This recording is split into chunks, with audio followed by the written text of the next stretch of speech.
원래 오늘 본문 말씀은 조금 더 길지만 우리가 짧게 두 절만 살펴봤습니다. 이제 한 해를 마무리 짓는 시기가 되었습니다. 의미 있게도 제가 또 24년도 마지막 또 금요철야를 맡게 되어서 그 은혜가 굉장히 큽니다. 오늘 말씀은 이제 이 감람산 강화라고 해가지고 이제 예수님의 그런 하신 말씀인데요.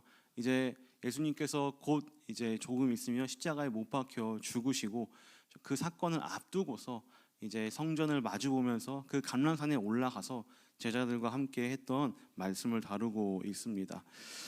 이 말씀들은 이제 크게 이제 마지막 날, 재림의 날, 그리고 환난 날에 대해서 다루고 있습니다.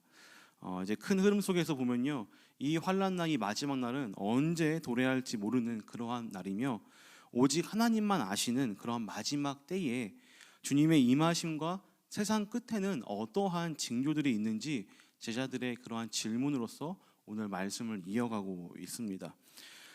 그래서 이러한 마지막 때에 일어난 일에 대해서 예수님이 하시는 말씀들이 무엇이냐면 열처녀 비유가 있고요. 또 오늘 우리가 봤던 이 달란트 비유가 있습니다. 그래서 이러한 마지막 때를 기다리면서 언제 어떤 일이 일어나는지 이러한 관점에서 본다 하면은 우리가 지금 이 세상, 이 삶을 어떻게 살아야 되는지 제자들뿐만 아니라 우리에게도 해당되는 말씀일 수 있다는 것이죠. 그래서 결국에 우리가 살아가는 이 현실과 이 시간을 어떻게 살아가야 되는지 재조명해주고 있는 그러한 큰 흐름 속에 있다는 것을 기억하시기 바랍니다. 열처녀 비유에서도 아실 겁니다. 슬기로운 다섯 처녀는 그 시간을 알고서 언제 올지 모르지만, 언제 신랑이 올지 모르지만 언젠가는 올 그 신랑을 대비해서 준비하고 있는 그러한 모습을 보여주고 있고요. 그리고 이 달란트 비유도 5달란트와 2달란트를 받은 자처럼 주인이 언제 올지 모르지만 성실하게 이 이윤을 남기는 그러한 모습들을 보여주고 있습니다. 자, 그런데 이 달란트 비유를요, 이제 조금 제가 장사하는 분의 그런 입장에서, 상업에 종사하시는 분의 입장에서 한번 생각을 해봤습니다. 아니 목사님께서 그런 안목이 있으십니까? 라고 질문을 하실 수도 있는데, 제가 또 한때 20대 때 남대문에서 제가 꽃을 좀 도매를 해봤었습니다. 저 보신 분 있나요? 신일교회 좀 싸게 준 것 같아요. 장사하는 사람의 관점으로 왜 주인은 각각 종들에게 다른 달란트를 주었을까? 얘는 5달란트, 얘는 2달란트, 얘는 1달란트, 왜 이렇게 다르게 주었을까? 이러한 생각을 해볼 수 있다는 거죠. 저만 하는 그런 질문인가요? 아마 수십 번도 더 들어본 이 달란트 비유 이 설교에서 보통 우리가 이 달란트를 볼 때 어떻게 생각하냐면 우리의 재능으로 이해를 합니다. 오늘 말씀에서도 그렇게 얘기하고 있습니다. 마태복음 25장 15절 말씀 한번 읽어보도록 하겠습니다. 15절 말씀 어떤 기준에 따라서 이렇게 다르게 달란트를 주었는지 한번 읽어보도록 하겠습니다. 시작. 각각 그 재능대로 한 사람에게는 금 5달란트를, 한 사람에게는 2달란트를, 한 사람에게는 1달란트를 주고 떠났더니. 자, 주인은요, 이 달란트를 다르게 주고서 먼 타국으로 떠났습니다. 그리고 그 종들은, 그리고 또 이제 우리들이 되겠죠, 이 재능을 개발해서 묵혀두지 말고 이것을 잘 발달시켜서 남겨야 된다. 적어도 몇 배는 남겨야 됩니까? 2배는 남겨야 된다. 이렇게 우리가 해석을 하곤 합니다. 자, 그런데 여러분들 이걸요, 이제 장사의 개념, 그러니까 이 주인의 입장에서 한번 생각을 해봅시다. 참고로 저를 고용했던 그 남대문의 꽃시장의 저희 고모부는요, 저에게 몽룡아, 너는 제발 목살을 해라. 너는 동기산도 못하고 배달도 시키면 어디 이상한 데 가 있고, 회계역으로 가라 했더니 이상한 역으로 가가지고 헤매고 있던 저의 모습이 있었습니다. 자, 이 달란트 비유를요, 주인의 입장에서 본다면, 내가 이 종들을 보니까 평소에 이 종들의 이제 재능이라고 했습니다. 재능. 자, 그런데 사실 원어로 보면요, 재능보다는 능력에 더 가깝습니다. 해석되기가. 능력을 보니까 이 친구를 보아하니 일을 어떻게 했는지 이전부터 알았었고, 이 주인이, 그리고 그것을 토대로 이 금액 5달란트, 2달란트, 1달란트를 책정했다는 것입니다. 주인은요, 재산이 많은 사람입니다. 일을 잘하는 사람과 좀 못하는 사람들을 분간할 줄 아는 그런 사람입니다. 왜냐하면 또 이 주인이 누구로 대비가 되는 거죠? 하나님으로, 예수님으로도 대비되다 보니까 그렇지 않겠습니까? 그래서 우리는 이 달란트 비유에서 주인의 역할과 그 비중을 다시 한번 생각해 봐야 된다는 것입니다. 또 하나 우리가 생각해 볼 것이 있습니다. 이 달란트의 가치입니다. 여러분들 달란트가 굉장히 큰 돈인 거 아시죠? 유년부에서 달란트 연차하면 여러분들 아이들이 100억대, 1000억대 재산가입니다. 굉장히 많은 돈입니다. 뭐 환산 가치로는 뭐 6천 데나리온이다 한 달란트가 뭐 이렇게 얘기하는데, 제가 21년도 신문 기사를 보니까 이런 기사가 있었어요. 서울에서 집 한 채를 살려면은 17년 6개월을 일을 해야지 집을 서울에서 한 채 살 수 있다라고 이렇게 어떤 통계가 나왔습니다. 17년 6개월을 일해야 서울에 집을 살 수 있다. 자, 그런데 이 한 달란트가 어떤 돈이냐면 무려 16년을 일해야지 얻을 수 있는. 그러니까 여러분들 그 서울의 집 한 채 얼마인지 아시죠? 그 요즘 초등학교 아이들 더 잘 알고 있습니다. 예, 얼마나 비싼 돈이 이 한 달란트인지 알 것입니다. 적게는 뭐 몇 억, 많게는 10몇 억이 되는 돈이 바로 이 한 달란트라는 것이죠. 그래서 주인은요, 이런 큰 돈을 종들에게 각각 나눠서 줬다라는 것입니다. 이 두 가지를 같이 한번 접목해서 생각을 해보겠습니다. 두 가지입니다. 주인은 종들을 잘 알았습니다. 그들을 믿었습니다. 그래서 그들에게 이렇게 큰 돈을 주었다는 것입니다. 여러분들 지금 누가 여러분들에게 돈을 10억을 주었다라고 한번 가정해 봅시다. 너가 한번 나 올 때까지 한번 잘 굴려봐라고 했으면 여러분들 당연히 오늘 말씀에 이 사람들처럼 뭐 장사는 안 하더라도 뭐 은행에 예치해 놓거나 뭐 적금을 뭐 넣던가 이런 거를 하지 않겠습니까? 27절 말씀에서도 주인은 이렇게 이야기를 합니다. 우리 함께 27절 말씀 한번 함께 읽어보도록 하겠습니다. 시작. 그러면 내가 마땅히 내 돈을 취리하는 자들에게나 맡겼다가 내가 돌아와서 내 원금과 이자를 받게 하였을 것이니라 하고. 네, 그러니까 적어도 우리도 이런 생각을 하잖아요. 은행에 맡기고 이자, 돈놀이를 해서 이자를 좀 받겠다라는 그런 생각은 하지 않습니까? 그런데 여러분들 주인은요, 종을 믿었습니다. 그래서 1달란트 받은 종, 다른 달란트 받은 종들보다는 좀 적게 받은 이 종을 큰 돈이지만 그래도 너에게 내가 기회를 준다라고 해서 그를 믿었고, 그 믿음으로 말미암아 그에게 1달란트를 준 것입니다.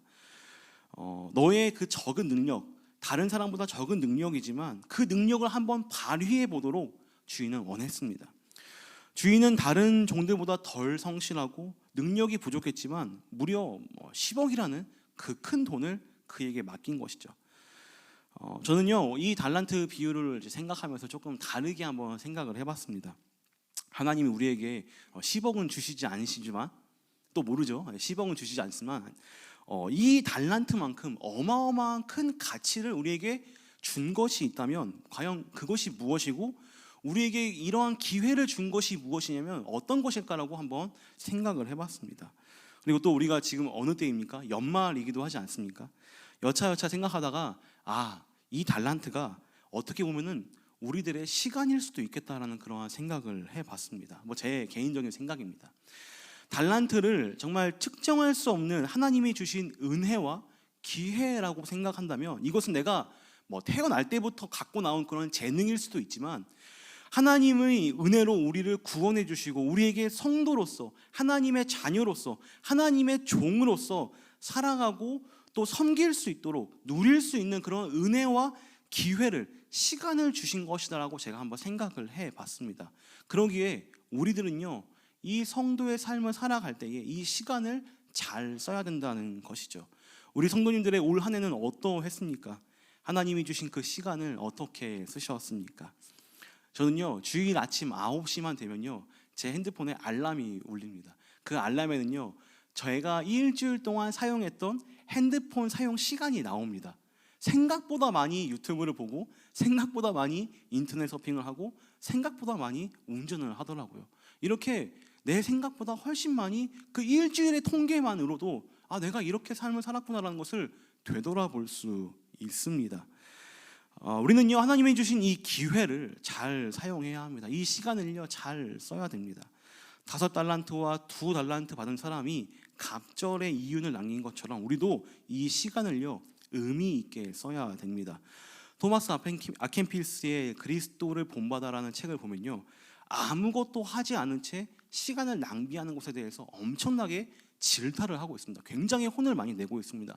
아무것도 하지 않고 시간을 보내는 것을 대해서 제발 그 시간에 기도를 하던가 말씀을 보던가 묵상을 하던가 아니면 다른 이들의 선을 위해서 너희가 봉사를 하라고 이렇게 얘기를 하고 있습니다. 여러분들, 오늘 말씀의 주인이 이 한 달란트를 받은 종을 혼내는 이유가 바로 그것입니다. 왜 이것을 땅에 묻어두었느냐? 왜 이 기회를 네가 쓰지 않았느냐? 이 재능을, 이 능력을, 이 시간을 왜 너가 쓰지 않았는가? 이것을 질책하고 있는 것이죠. 이 종, 이 한 달란트 받은 종의 가장 큰 잘못은요, 바로 주인의 그 의도를 파악하지 못한 것이었습니다. 주인의 마음을 이해하지 못한 것이 가장 큰 잘못이었습니다. 또 조금 더 나아가서 어떻게 보면요, 이 종은요 주인을 사랑하지 않았던 것 같습니다. 주인을 사랑한다면 나를 믿고 맡겨준 그 주인을 위해서라도 다른 종들이 하는 것을 봐서 옆에 같이 뭐라도 좀 거들어가지고 해야 되는 게 그게 주인을 위하는 마음, 사랑하는 마음이 아니겠습니까? 그는요 주인의 뜻을 오해했습니다. 자신의 고집을 꺾지 않고 그 기회를 그대로 땅에 묻어두었다는 것이죠. 저는 오늘 말씀을 이렇게 시간에 대해서 이 메시지를 잡아봤습니다. 시간에 대해서. 제가 옛날에 시간이 좀 많았던 적이 있었거든요. 제가 신일교회 오기 전에 제가 한 1년 동안 백수였습니다. 정말 소득이 한 푼도 없었습니다. 그때 육아를 했었고요. 유일하게 저에게 주어진 자유시간이 있었는데 그 시간에 저는요 자전거를 타고 안양천을 다녔습니다. 저를 아마 많이 보셨을 거예요.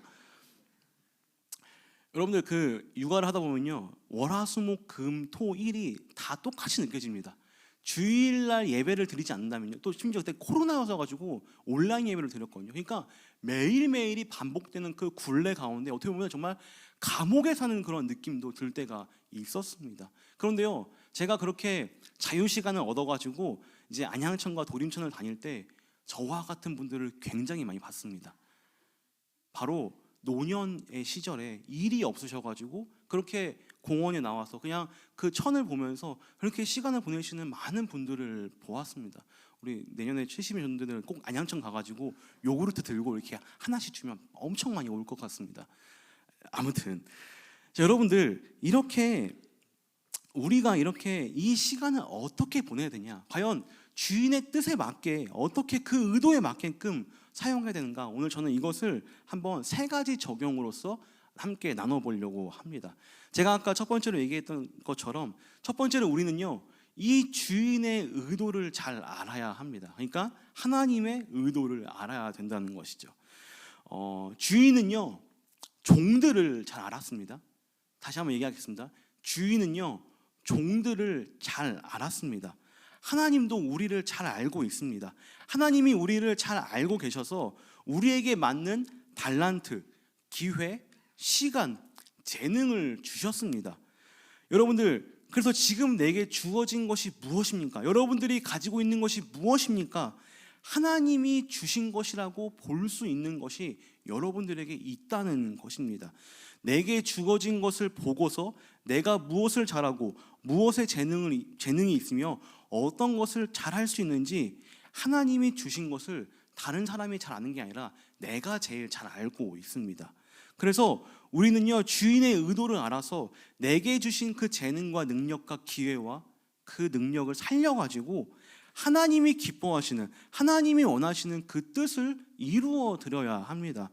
데살로니가 전서 15장 16, 17, 18절 이렇게 얘기하고 있습니다. 우리 같이 한번 읽어볼게요. 시작. 항상 기뻐하라, 쉬지 말고 기도하라, 범사에 감사하라. 이것이 그리스도 예수 안에서 너희를 향하신 하나님의 뜻이니라. 아멘. 하나님의 뜻이 무엇인지 아시겠죠? 우리에게 주신 것, 확실하게 주신 것, 이 시간 안에서 하나님을 기뻐하고 기도하고 또 감사하는 삶이 되어야겠습니다. 올 한 해 나는 무엇을 남겼고 무엇을 주님의 의도와 뜻대로 했는지, 무엇을 남겼는지 잘 모르시는 분이 계시다면요 늦지 않았습니다. 바로 우리에게는요 다시 시작할 수 있는 기회가 또 있습니다. 오늘이라는 시간, 한 주라는 시간, 또 이제 우리가 다음 주면 뭐죠?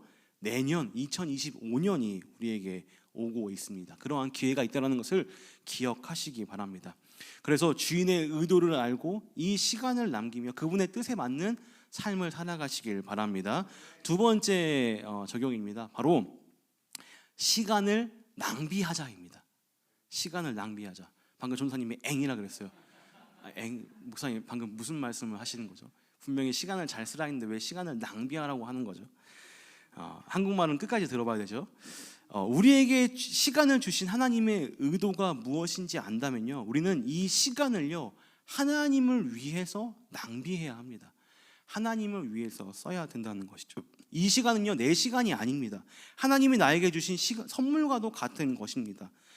우리가 하나님을 사랑한다면, 우리가 하나님의 은혜를 입었다면 이 시간을 주신 하나님께 전부는 아니지만 돌려드려야 될 것이 있다라는 것이죠.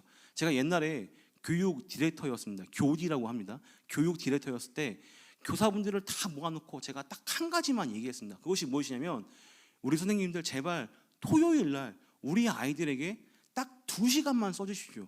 딱 2시간만 우리 아이들을 위해서 좀 사용을 해주십시오. 그 2시간이 기도이든 전도이든 신방이든 뭐 아이들을 위해서 뭐 간식을 만들던 딱 2시간만 써달라고 이렇게 얘기를 했던 적이 있습니다. 여러분들, 많은 집사님, 권사님, 장로님, 또 청년들이 하나님과 교회를 위해서, 또 다음 세대를 위해서 섬김과 봉사의 자리로 이 시간들을 허비하고 있습니다. 이 시간들을 낭비하고 있습니다. 여러분들도 이 시간, 우리에게 주신 이 기회, 하나님에게 그분의 나라를 위해서, 교회를 위해서 좀 낭비하셨으면 좋겠습니다. 여러분들, 하나님께 쓰면 뭐가 아깝습니까? 제가 주일학교 때 배웠는데요, 하나님께 쓰면요 다 하나님이 하늘나라 그 통장에다가 다 적어놓는다고 제가 그렇게 배웠습니다. 그래서 여러분들, 내게 주신 시간을 묵혀두면서 낭비하는 것이 아니라 하나님의 일에, 주님을 위해 낭비하시길 바랍니다. 마지막입니다. 끝이 있음을 아시길 바랍니다. 끝이 있다는 것입니다. 여러분들, 주인은 올 것입니다. 우리 하나님은요 반드시 우리를 결산하실 겁니다. 저도 마찬가지입니다. 여러분들, 칭찬받는 종은요 주님께, 주인께 내어놓는 것이 있습니다. 우리는 과연 무엇을 내어놓겠습니까? 주인이 준 것에, 그 시간에 무엇을 얹어서 드리겠습니까? 하나님이 주인이 기뻐할 것을 내놓아야 할 것입니다. 여러분들, 하나님이 나에게 맡긴 것에 보답하는 인생이 되어야겠습니다. 이 내놓는 것은요 다 각자가 다를 것입니다. 그러나 우리가 반드시 기억해야 할 것은요, 우리에게 끝이 있음을, 결산을 치는 날이 올 것임을 반드시 기억해야 합니다. 우리가 이것만 기억하더라도 어리석은 시간 낭비를 피할 수 있을 것입니다. 말씀을 정리하겠습니다. 여러분들, 이제 연말입니다. 한 해를 되돌아봤을 때 스스로 생각할 때에 뭐 잘하셨던 못하셨던 어찌되었던 간에 우리에게 남은 2024년은 이제 오늘 다 갔다고 치고 4일밖에 안 남았습니다. 오늘 밤 주무시고 내 밤만 더 주무시면요 이제 어김없이 새해가 찾아옵니다. 여러분들, 이것은요 우리들에게 다시 시작할 수 있는 기회라는 것이죠. 혹시나 아직까지도 주인의 의도를 알지 못했던 분들이 오늘 이 주인, 우리 하나님의 의도를 알고 그 뜻을 깨닫고, 혹시 여러분들이 그 시간을 저 땅속에 묻어놨더라면요 이제 다시 남은 4일 동안 그 달란트를 다시 잘 파헤쳐서 다시 끄집어내서 내년 한 해는 정말 우리 주인이신 하나님이 기뻐하시는 그러한 은혜를 누리는 귀한 한 해가 되었으면 좋겠습니다. 다시 인력 농사를 지어 보자고요. 나가실 때 섬김이 신청서 한 장씩 꼭 들고 나가셔서 가지고 우리의 삶을 또 주님께 낭비하고 주님을 위해서 쓰는 그러한 우리 성도님들 되시길 주님의 이름으로 축원드립니다. 우리 마지막으로 에베소서 5장 15절에서부터 17절까지 말씀 우리 같이 한번 읽고 우리 찬양하며 나아가겠습니다. 함께 우리 큰 목소리로 읽겠습니다. 시작. 그런즉 너희가 어떻게 행할지를 자세히 주의하여 지혜 없는 자같이 하지 말고 오직 지혜 있는 자같이 하여 세월을 아끼라. 때가 악하니라. 그러므로 어리석은 자가 되지 말고 오직 주의 뜻이 무엇인가 이해하라. 아멘.